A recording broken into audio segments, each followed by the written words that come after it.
Isu ini berawal dari joget-joget dibumbui soal 3 juta. Iya. Nah, saya terangkan dulu soal joget-joget ini.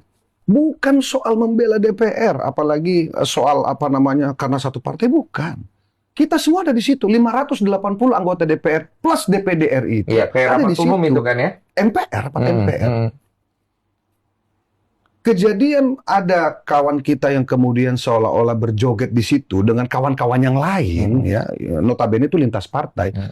Ya bahasa saya spontanitas, karena ada musik yang diputar di lantai 2 oleh adik-adik Universitas Pertahanan. Ada yang main musik kan? Dan memang itu masuk dalam acara.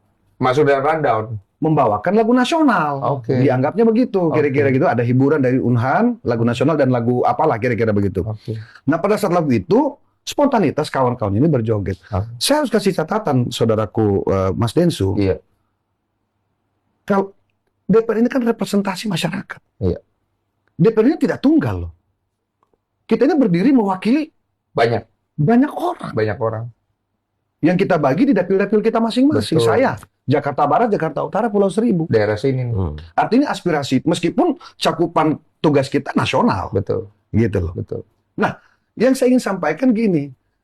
Apa salah kalau kemudian representasi masyarakat, dalam hal ini teman-teman DPR, bergembira karena pidato kenegaraan Bapak Prabowo Subianto sangat paripurna. Sangat paripurna. Apa isinya pidatonya? 10 bulan kinerja beliau, semua luar biasa. Beliau bicara tentang soal hilirisasi, Pak. Ya. Hari ini kita tahu, Bang Densu, rata-rata kalau kita bicara potensi ekonomi selalu mulainya dari kota. Nah, melalui hilirisasi pangan, melalui koperasi, artinya ada potensi ekonomi yang terbangun, tumbuh di pojok-pojok desa. Iya, betul. Tumbuh di kampung-kampung. Gitu loh. Selama ini dalam tanda petik terpinggirkan. Oke. Gitu loh. Selama ini terabaikan. Betul. Semua kita bicara ekonomi pusatnya di kota. Itu yang dibicarakan saat itu. Saat itu. Oke, Belum lagi positif. soal makanan bergizi gratis. Oke. Memang baru 2 juta.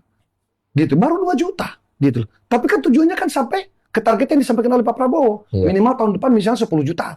Terus meningkat sampai ke 8, targetnya 80 juta. Oke, 2 poin. Makanan bergizi gratis Oke. misalnya gitu loh. Oke. Apalagi penegakan hukum. Oke, poin Kita 3. lihat penegakan hukum, Pak.